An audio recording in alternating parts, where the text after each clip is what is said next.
Is it more liberating at all to voice, characters who are a bit more, I guess, on the more ambiguous side of the moral spectrum?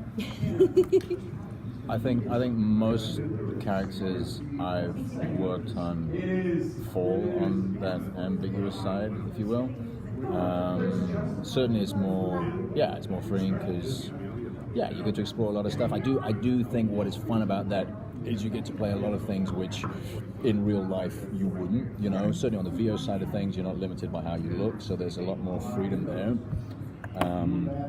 As opposed to casting just thinking that you look Slavic or Eastern European. Or like a Copperhead snake. Like a Copperhead snake. He doesn't talk like that. I don't know why I did that voice. But that's a good thing to throw you off. Yeah. No spoilers with the voice. Yeah, no spoilers. No spoilers. He doesn't use this voice. I don't know whose voice that is. Okay, yeah, that's my answer. Your audition for Cobra Commander, maybe?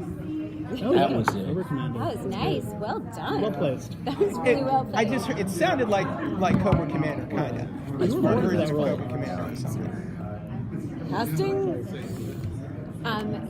It's fun for me too. I think morally ambiguous is such a great way of describing any villain. I mean, I probably shouldn't use such a strong extreme term as any, but they say that one of the best ways to play a villain is to not let the villain know that they're bad, right? Because to that villain, what they're doing is just and right? For many villains. Because it's the right thing to do, otherwise they wouldn't be doing it. So morally ambiguous certainly makes sense.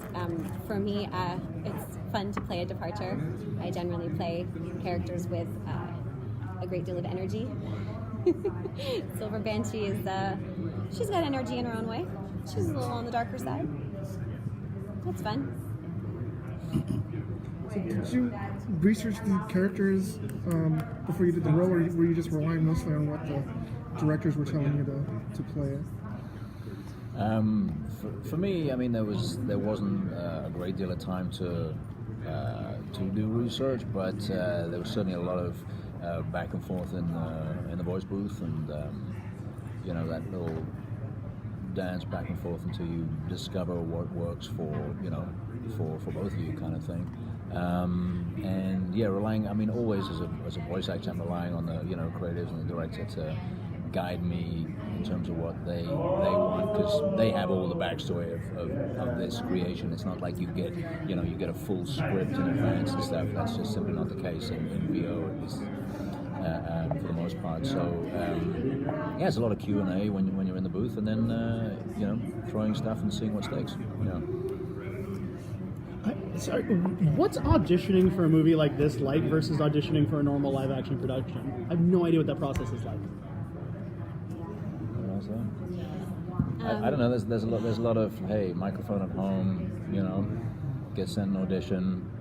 You lay down. You take a couple stabs at a character. If there's artwork, that always leads you towards something. In this case, certainly that kind of helps spark off ideas and stuff.